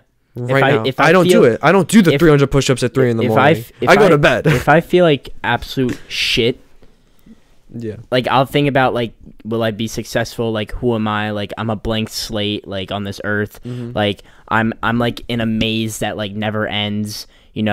I feel like I have some shit in my notes. Hold on, let me see. I was in my feels. I was chilling, and I wrote some shit down that like was something like that really like put me into the place where I was like, damn, like, I really want to like do something right now. Like, after writing this, like, I love like writing shit down. Like, he has like his journal and shit. I used to do that, yeah. So, but I just write in my notes. So like, if I'm feeling down and I'm feeling like whatever, like, if I'm in like fear, or like how you say, like, am I gonna be successful? Like, who am I? Like, what am I gonna be? I write my shit down.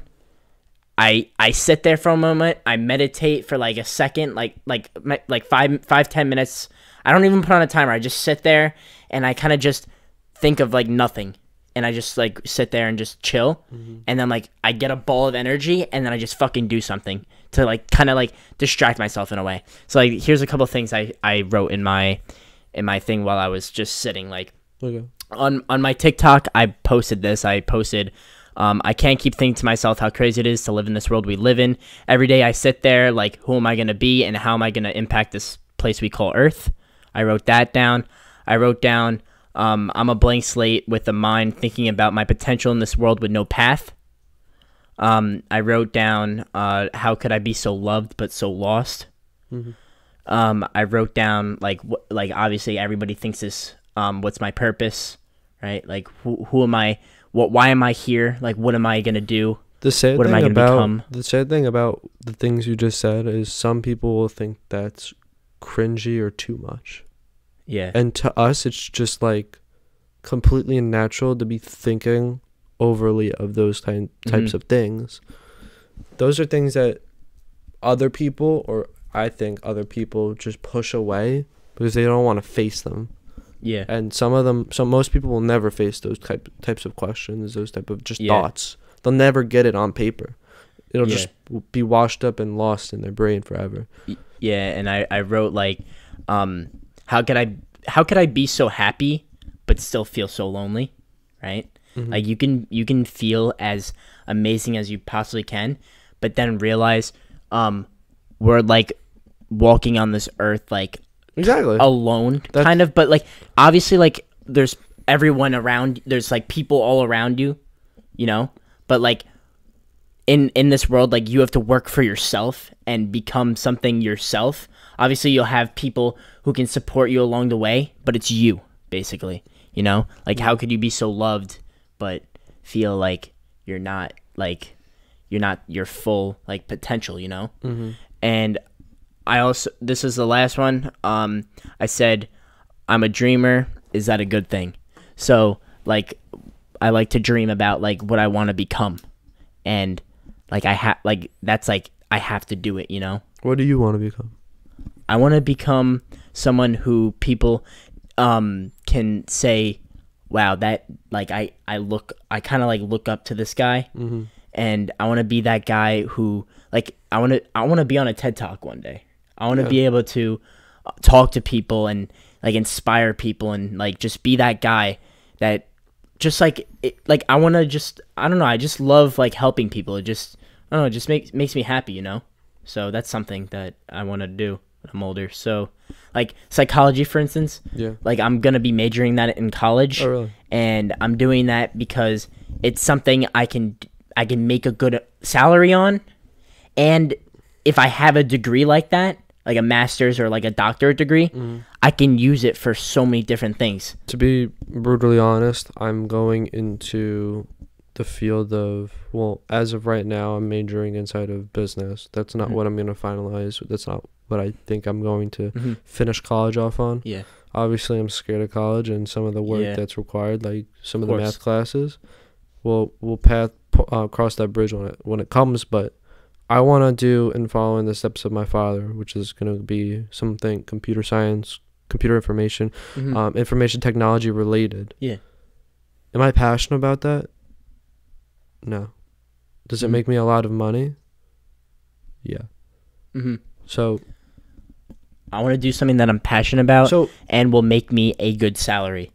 I almost, not every night, but I want to say almost, I'll think frequently that I hope that some random opportunity will present itself in life, that I could go and drop everything that I'm doing right now and go explore and pursue. That's not information computers. I love computers. I'm not passionate about it.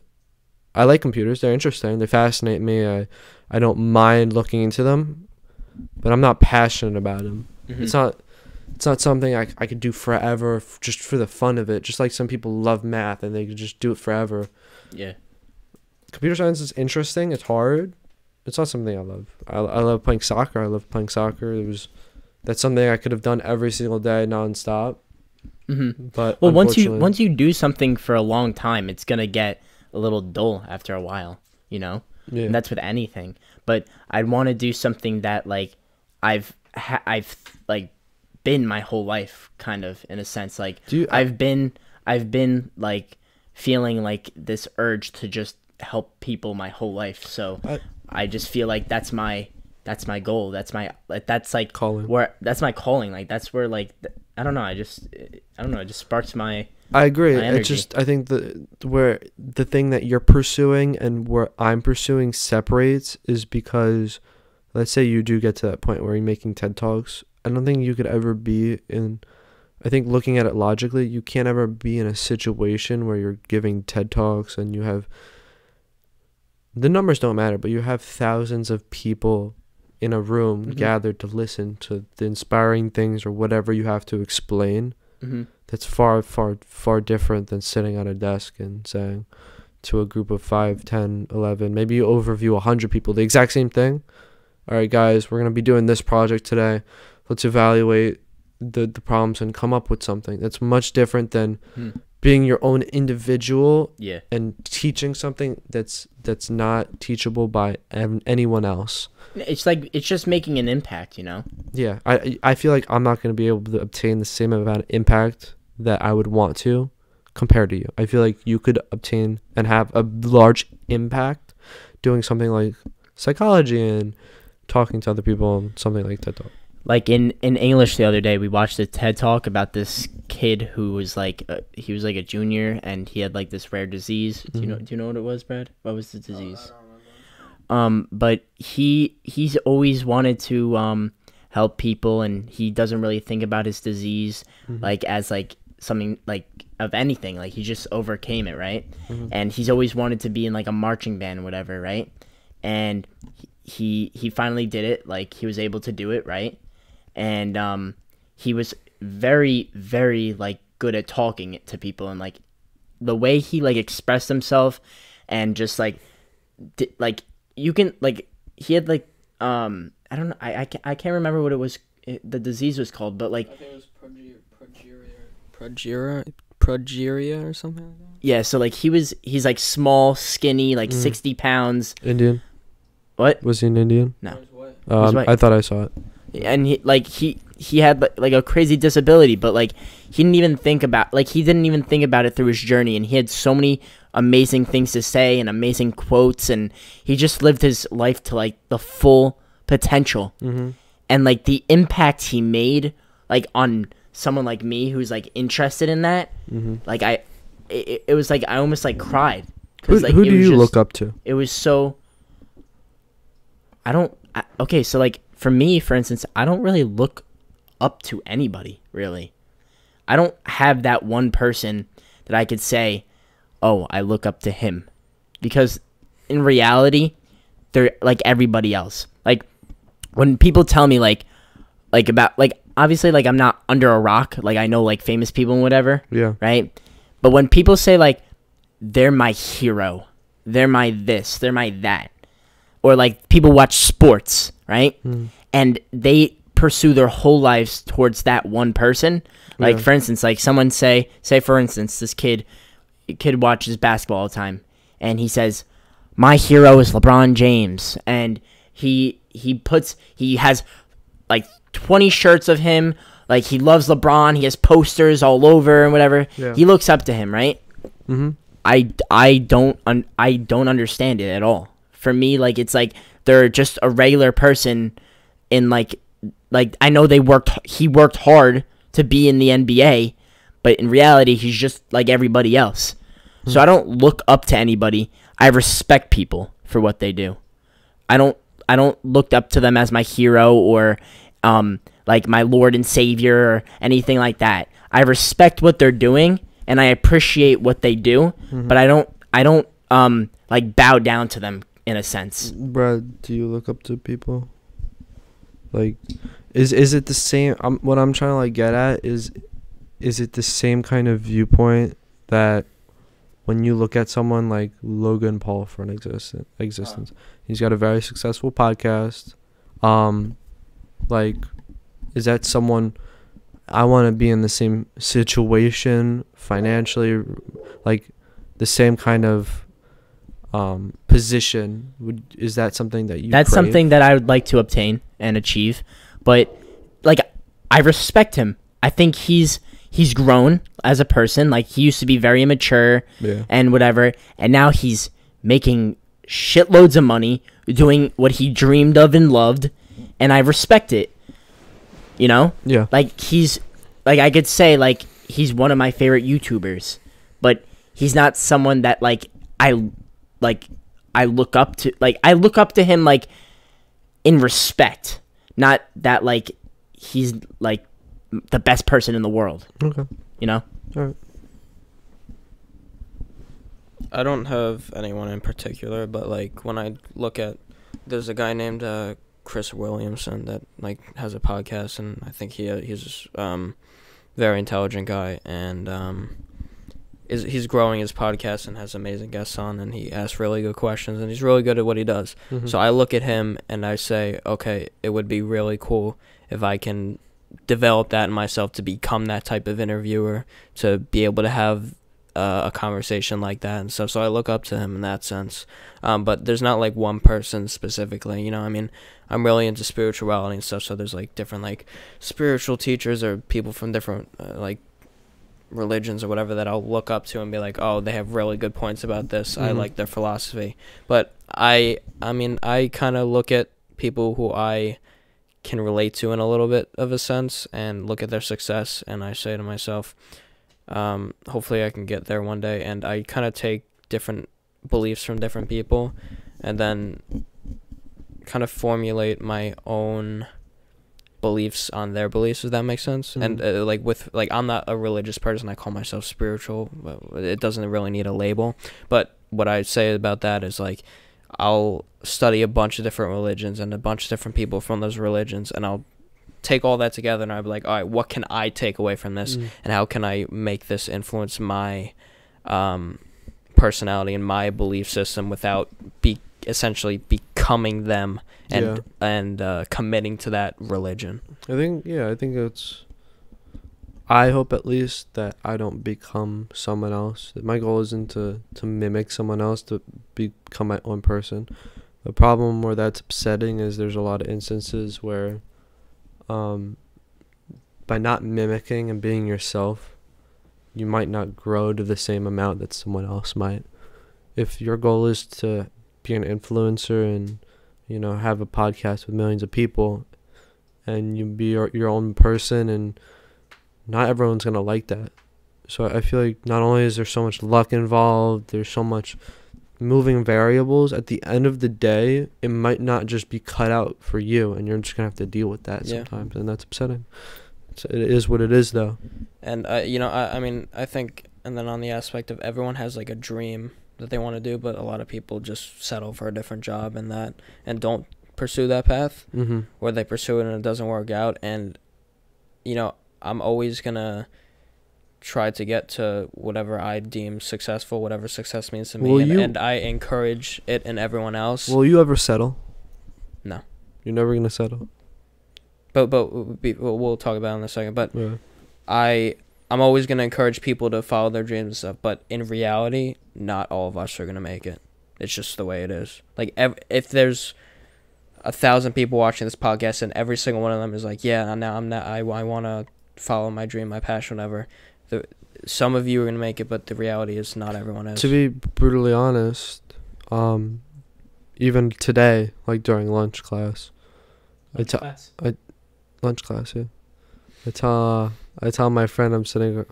Now you're gonna make my whole what I'm going with sound really dumb. But I look around. I told her, I'm like, look around. What do you see?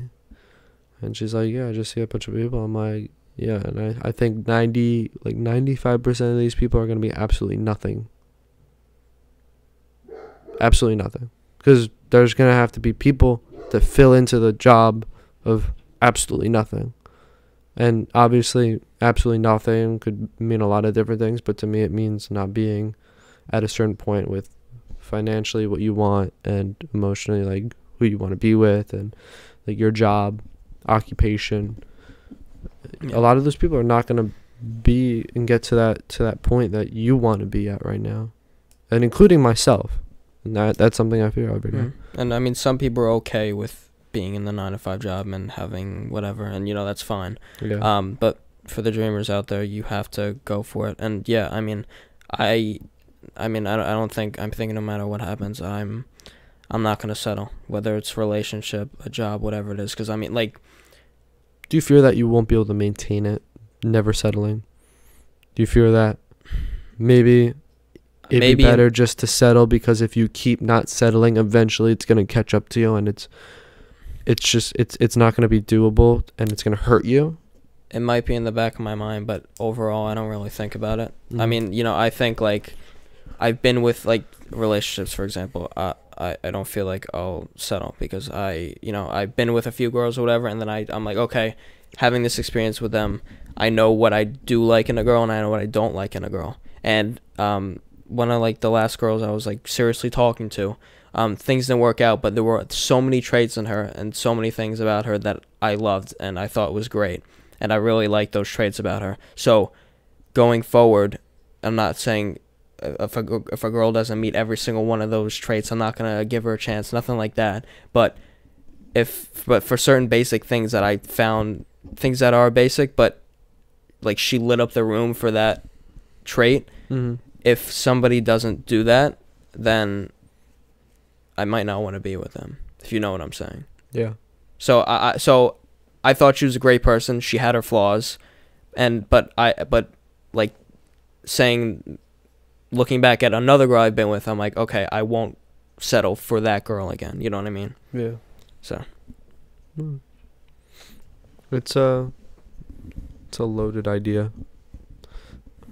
My brain has been, a weird thing when like in class, I learned this one time that when you're thinking a lot and your brain's going off, it's using glucose that's like in your brain or whatever, and when you take scans of it, it shows the amount that's being consumed, I believe. Whatever color, it's purple, and it'll cover the whole top of your brain. And ever since then, whenever I'm really focusing and really just thinking about a lot of loaded things, so if I'm trying to solve a really complicated math equation that I've been stuck on, I could feel my brain just fried. Yeah. That's kind of what's going on right now. You fried out? Not completely fried out. Just out of that right now. Yeah. There's a lot. You know what I think we can use this for? What? Our final project in psychology. I completely forgot about that. Do you remember? She was like, you could do something like that, like you record something. Oh yeah. Okay, but we have to skip the nofap. Oh shit. You're gonna have to cut the shit out part too. We're just gonna. You know what? I think we just keep it in there. Well, hold on. No. Hold on.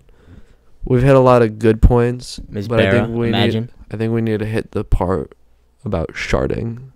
I think that needs to happen. Sharding.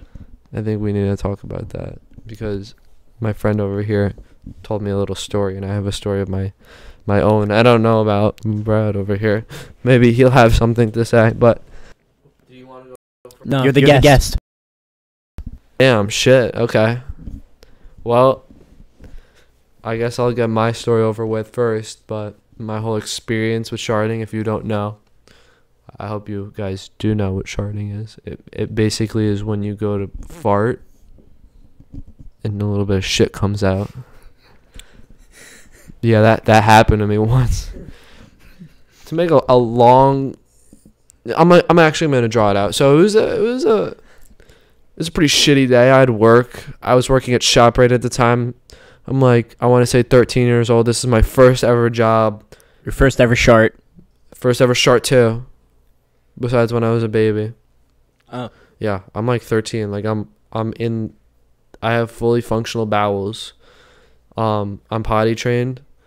And I'm getting driven to work. At the time my dad drives me to work every single day. After school, I worked at ShopRite. I hated the people. I still hate them. I'm not gonna. Hate's very strong. I'm not gonna. Yeah, I do hate them all. Oh. I hate work. Don't work for large companies. You will regret it unless it's Target and you're getting paid $22 an hour. But yeah, I don't like these workers. The schedule's really strict, and if you don't know, if you've never worked at ShopRite, you may or may not know the fact that in order for you to go to the bathroom, you need to click on a button on the terminal to request to go to the bathroom. So more times than not, you will not use the restroom for your entire part-time shift unless you're working full-time. So I don't want to incriminalize myself, but I may or may not have collected a little bit of food when I went on break. So after break, when I was going on to break at ShopRite, I clock out of the register. I waddle on over. I simply grab my food that I may or may not have paid for, and I go upstairs and I eat it, because ShopRite does not, if you may or may not have ever not worked at ShopRite, you would know that they don't actually give you free food. You need to pay for all the food, and if you're hungry, you need to pay for that. So I just use my resources. I collected the food and I eat it. Then I am finished with my food. I come up we eat at the top, the second floor. We come on down, and then we walk back to the register. And at this point, I should have told you before, but I had a 101-degree fever coming into work mid-time of COVID. Did I have COVID? No, I didn't. But here I was working with a 101-degree fever. I looked pale as shit, and I felt like shit. And I just got off from lunch. I had Chinese food that day, and I felt something coming along. It was subtle. It was like sneaking. It was through the woods. It was sneaking through the woods. It was subtle. I needed to fart. I really did needed to fart. Like a Yeah, just no, like a I had it hurt. Like it hurt. The gas hurt, and I needed to relieve that gas some way or another.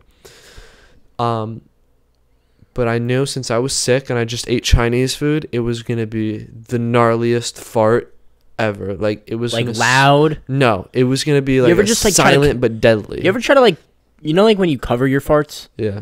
Like you and then I don't do that. In fact, Nah, I have I a hilarious TikTok of some guy trying to cover he goes and fart. Yeah, just exactly. like the whole room is just like Yeah. But anyway, silent but deadly fart coming along. I like to call them atomic bombs because they quite literally take up the whole proximity around you. I knew it was going to be that. I prepared for myself. And I did that kind of like, you guys know that movement where you the kind of little step by step. I'll demonstrate. Demonstrate. So it's when you're standing up and you kind of like, in order to ease it out, you kind of need to lift. Oh your my god, leg. that's facts. You need to lift your leg a little bit. So that's Yeah. the movement I was doing. And if it's really bad, you'll try and spread your cheeks too. But No, you just go. exactly, yeah. But more or less, that technique is used when you're sitting down. You'll just, if you don't do that, it'll make a loud noise. So you have to like lean up. Same with when you're standing up. So Do not keep your ass cheeks together when you're in public. this fart was coming along slowly. And it actually came out really smoothly. I was like, Smooth, yeah. not wet. Oh no, it was wet, but it came out smoothly at the same time. It was like We're getting into TMI zones right now, but that's okay because it's for the short story. But anyway, long story short, after explaining all of that, I noticed some kind of textured feeling in my pants. And I kind of had to do a little walk of shame, mainly because the fact that I'm at the register and in order, if you may or may not have known, you have to press the button to go to the bathroom. I said that before. So here I am with pants. How are you waddling? We're not there yet. Okay. We're still asking to use the best bathroom as we've completely soiled ourselves. Minor soilage. I didn't like completely like diaper blown up, but like just a little bit. And I clicked the button. She came on over. I'm like, yeah, I'm just gonna go to the bathroom. Okay, I'm not feeling. She See your legs where you're like waddling like a duck. I clenched. I did the cheek clench movement, and I waddled. You waddled. You have to clench cheeks just to make sure. Can you show me an example? The little waddle. You can't see me clenching my cheeks, but you could kind of like you're just like not the full stride. You're not fully striding. You don't want it to come out, but like you're kind of like horizontal steps like a penguin. For real. Unfortunately, I can't believe. But I you just didn't have said that. another pair of underwear, so what do you do? So You like scoop it? there's With, nothing like, to scoop. There's nothing to scoop. It was liquidy. It was just liquid, like pure liquid. Yeah. Did it go in your frontal area at all? No frontal area. That's not how shit works. Your butt. No, like like that's it not how drips. It drips. No, because you stop. I stopped it on time, and it was just a little like it almost as if I peed my pants a little bit. Nice. So all you have to do is then grab you're in the bathroom. Relatable. You just gotta like wipe it. You gotta dry it off. Spend some time drying it off, and deal. It doesn't smell. You just have to deal with maybe a little bit of wetness in your. My story's gonna be just a little short, sweet story. Not as detailed. Not as 5 minutes as that was. But Oh my god. I just in detail explained to everyone that will ever and like anyone Guys, who ever watches this. you just witnessed like I just explained in depth how I sharded myself that one time at ShopRite with 101 degree fever. Oh wow. Okay, so mine's a pretty simple story. Basically, I was going on vacation, and there was a taxi coming to pick up me and my family, and I was constipated that morning, and I went to take a shit, and I literally couldn't take a shit. So I was like, "Fuck it, I'm not gonna go. I'll wait till the airport, whatever." Right? Next thing you know, I hear in my stomach, right? Yeah. And That's normally what happens. I'm walking, and all of a sudden, I need a fart. And I'm like, my mom's like, "Jack, let's go. The guy's here." I'm like, "Okay." So I just go. I'm like, "All right, I just need a fart." Yeah. So I just go, right? And I'm like, that how "Okay, it- that's fine. It was fine." Yeah. And all of a sudden, I need to go again. I just was like, Oh. I lifted the leg a little, Yeah. Okay. So. and hold then it. all of a sudden, I feel another little thing. I'm like, "All right, what's going on here?" And then just all of a sudden, I'm like, "You know what? Fuck it. I'm just gonna go." Ripped. Well, I ripped. Was bro. it the first or was it the second one it's the second one that came out or was it the third one? third The third. one. Okay, so that's actually a double whammy because normally the Because first you didn't expect it. No, because I know exactly what it's like when you get have you ever gotten like when the poop okay, that's too much information. But like when you're about to shart have you ever like almost sharted yourself but Yes, it doesn't happen. yes. So you know what it's like for the fart to get blocked by actual shit. Yeah. Exactly. So, first one, we're good. Second one, that's when normally it gets blocked. So that's where I got kind of confused. So I'm intrigued by the fact that it took 3 farts, and on that third one, it was like third time's the charm. Then it came out. No, because I wasn't expecting it. It was just a sudden thing. Like, I need a fart. Like, Yeah. bro, I just needed a fart. And all of a sudden, beans, bro. Wow. Beans. And it wasn't good. What was on the menu? That was on the menu, beans. Well, what was on the menu that produced beans? I didn't even eat that morning. It was just residue Wow. from, like, the morning before. You should get checked up on that. That's crazy. So, yeah, and then I basically was yelling at my mom that I shit my pants. And I had to run upstairs to just change my whatever. I used some baby wipes to go. You told your mom. Yeah, I told my mom. I was like, "Mom, I shit myself." I've yet to explain the story of how I sharded myself that one time at ShopRite to my parents. But I also... My family's a little crazy, so, like, it's okay. Oh, okay. I commend you, though, because you just publicly announced that story while not being in a relationship. So I wish you the best of luck to any girls who want to pick this guy up. Because the nice thing about having a girlfriend is that if she leaves me because I told the story to everyone that I sharded myself, well, I'm fucked. But I'm good and I'm in the clear right now. She's not worth it. She's got to deal with it. She's got to deal with the She's not short worth story. it if she has to leave you. If she can't accept that you sharded, she's not the one. Exactly. She's going to deal I with gotta it. take an important call real quick, but I just gotta let you guys know that I do not have a short story. Fuck. Fucking loser. I don't have one. This kid's a loser. I don't have one. He's such a liar. God. Bro, 100% he shit himself. Or pissed himself. While he's taking this call, we should just continue going with the whole shard thing or something else stupid. What's something like really dumb we could talk about? Oh, we can talk about a little bit about wet dreams. I've never had. Okay, so for instance, Brad, when he was on serum retention, Yeah. So me and my other friend would joke around and make jokes about Brad after having his wet dreams. Yeah. So like we'd say he would flood his whole house and his whole family would have to use like scuba gear to get around the house because like after he like nutted, the whole house would flow. Or like he'd get it on the carpet and like every time you walk, you go I actually have a funny story. on the carpet. And we just like make fun of him for like hours, just talking about how like he drowned himself while like whatever, you know. That reminds me of another shit story. So while I was at my girlfriend's house, frankly, this is the first couple of weeks of us like mingling. Wait, before you start, sorry. I want to let you know that this is a self-improvement podcast. Oh, okay. So if you have anything to say to improve on you not sharding, Okay. like after your story, All you right, can talk I might be able to give some like advice to prevent it, just like to help people out, you know. I might be able to give some people advice on this. This is not exactly sharding, but this is just an unfortunate story that you may or might not be able to take information and apply it. So basically, first couple of weeks of being with this girl, and those first couple of weeks are really detrimental to the rest of the relationship. And the thing about her is she's Italian, so we always eat food nonstop, 24/7, and I have not stomach problems, but I feel you. Sensitive stomach. Yeah, I eat all this garbage. for real. All this Bro. garbage. Me too. Exactly. We got the stomach issues. Exactly. It's okay. Brad's got grandma bladder. He pisses every 5 minutes. All right. I do have stomach issues too. You don't want to leave that out. Oh yeah.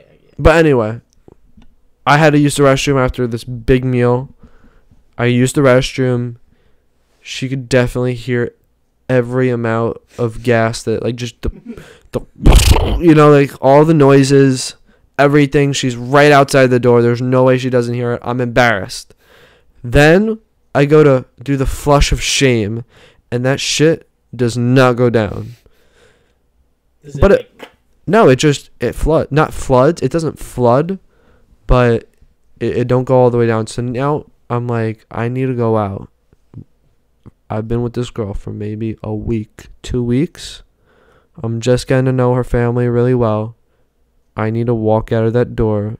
She just heard me blow up the toilet, and I need to ask her for a plunger. Then I need to go proceedingly while her family is upstairs talking. Everyone's there. Grandma, grandfather, and anyone you could ever imagine is at her house.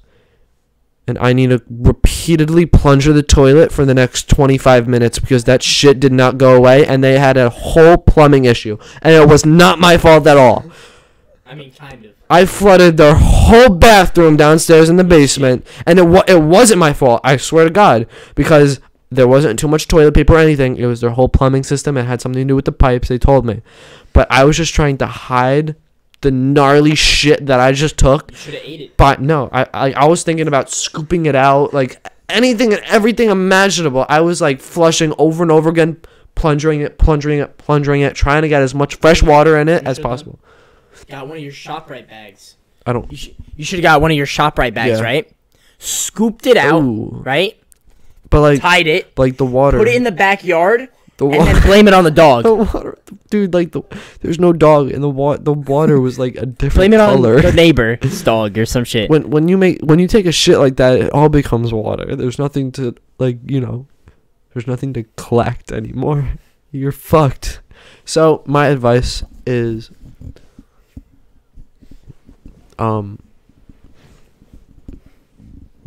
don't date an Italian girl who feeds you so much to the point where you need to shit in front of her whole family. Okay, main story. The short Okay, so basically, if you have to fart in public, and you know it's gonna be crazy, Yeah. just hold it.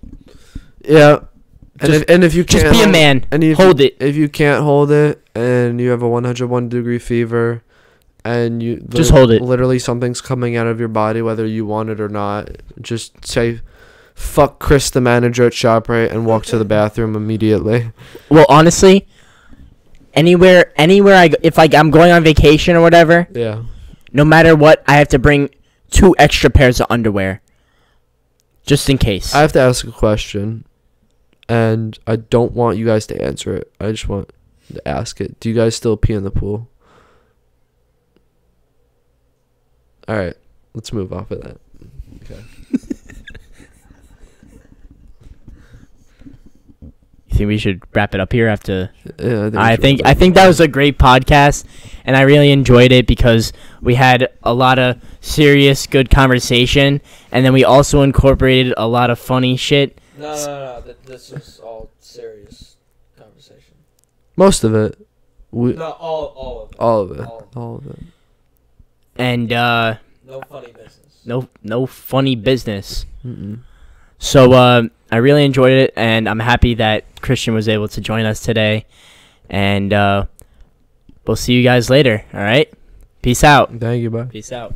All right, great episode. Coming on? Great episode. Thank you.